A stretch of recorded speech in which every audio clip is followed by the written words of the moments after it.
இந்த திராவிட கட்சிகள் ரெண்டும் வந்து சரியில்லை அப்படின்னு மக்கள் நினச்சிக்கிட்டு இருந்த ஒரு பீரியடில் இன்னும் என் நண்பனை இழந்துட்டேன், என் சொந்தத்தில் ஒருத்தரை இழந்துட்டேன். எந்த பெரிய பெரிய தலைவனு கூட இந்த கூட்டத்தை நான் பார்க்கலையே.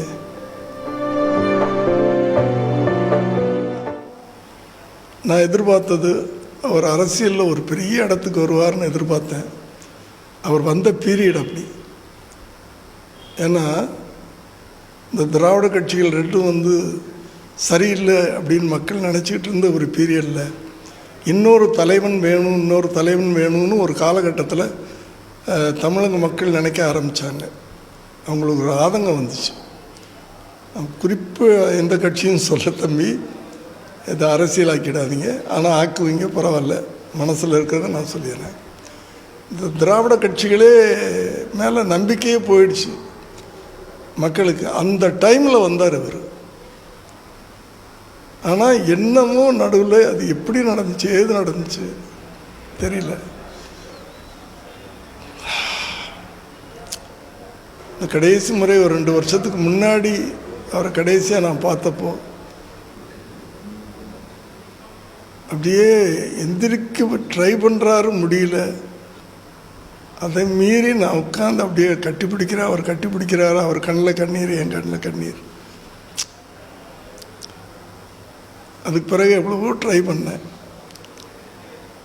எனக்கு அதெல்லாம் தான் கொஞ்சம் மன வருத்தம் கூட. நான் எப்போ கேட்டாலும் நான் கேப்டனை கேட்டு சொல்கிறேன்னு சொல்லிக்கிட்டு இருப்பாங்க. அவரை பார்க்கணுன்னு நான் கேட்பேன். கேப்டனை என்னமோ அவர் என்னமோ பேசுகிற மாதிரியும், அவர் அம்மா அவர் வேண்டாம் வரணும்னு சொல்கிற மாதிரியும், அவரை கேட்டு சொல்கிறேன்னே சொல்லுவாங்க. பட் அப்படி எங்களை மாதிரி, என்ன மாதிரி, செல்வமணி மாதிரி அந்த பீரியடில் ராதாரவி அண்ணன் இவங்கெல்லாம் அடிக்கடி நான் அவரை மீட் பண்ண விட்டுருந்தாவே அவர் இன்னும் வந்து பிரைட்டாக வந்திருப்பார்னு எனக்கு தோணுது.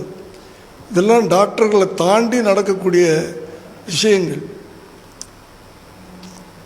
அதெல்லாம் தான் இப்போது சமாதிக்கிட்ட நிற்கும் போது அப்படியே எனக்கு மைண்டில் வந்துக்கிட்டு போகுது. பேசுகிறதுக்கு திராணி இல்லை எனக்கு. அப்படி இருக்குது.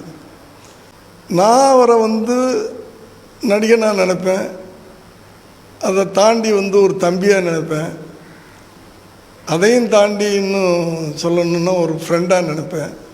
ஆனால் அவர் கடைசி வரைக்கும் என்னை குருவாக நினச்சிக்கிட்டு இருந்தார். நண்பனை நான் இன்னைக்கு இந்த நிலைமையில் பார்த்தேன். கஷ்டமாக இருக்குது. இதுக்கு மேலே சொன்னால் நான் மூவ் ஆகிடுவேம்மா. ஓகே, இன்னைக்கு இது பேட்டியே வேண்டாம். என்னுடைய உணர்வை நீங்கள் பதிவு பண்ணிட்டு போயிடுங்க, அவ்வளோதான். என் நண்பனை இழந்துட்டேன், என் சொந்தத்தில் ஒருத்தரை இழந்துட்டேன். எங்கள் அப்பா இறக்கும்போது கூட நான் இந்த அளவுக்கு டிப்ரெஸ் ஆகிட்டேன். எங்கள் அம்மா இறக்கும்போது இவ்வளோ இப்படி நான் இப்படி டிப்ரெஸ் ஆகலை. எங்கள் அப்பா இறக்கும்போது இப்படி ஆகலை, எங்கள் அண்ணன் இறக்கும்போது இப்படி ஆகலை. ஆனால் இந்த ஒரு வாரம் அப்படியே ஒரு மாதிரி டிப்ரெஸ்டு, வார்த்தையே வர மாட்டேங்குது, அப்படி இருக்குது. மனுஷன்னா இப்படி தான் இருக்கணும். அதுதான் அந்த தமிழக மக்கள் காட்டிட்டாங்க.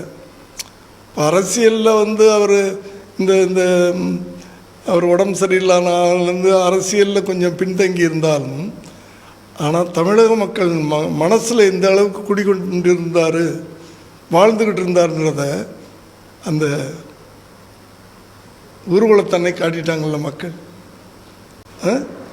அதான் ஒரு நடிகனாக மட்டும் அவர் சாகலை, நம்மளை விட்டு பிரிஞ்சு போகலை, ஒரு மனுஷனாக பிரிஞ்சு போயிருக்கார். அதுதான் அந்த வந்து அது இட் ஷோஸ் தட். நான் பார்க்குறேன்ல, இங்கே இருந்துக்கிட்டு அந்த டிவியில் பார்க்குறேன்ல, எந்த பெரிய பெரிய தலைவனு கூட இந்த கூட்டத்தை நான் பார்க்கலையே.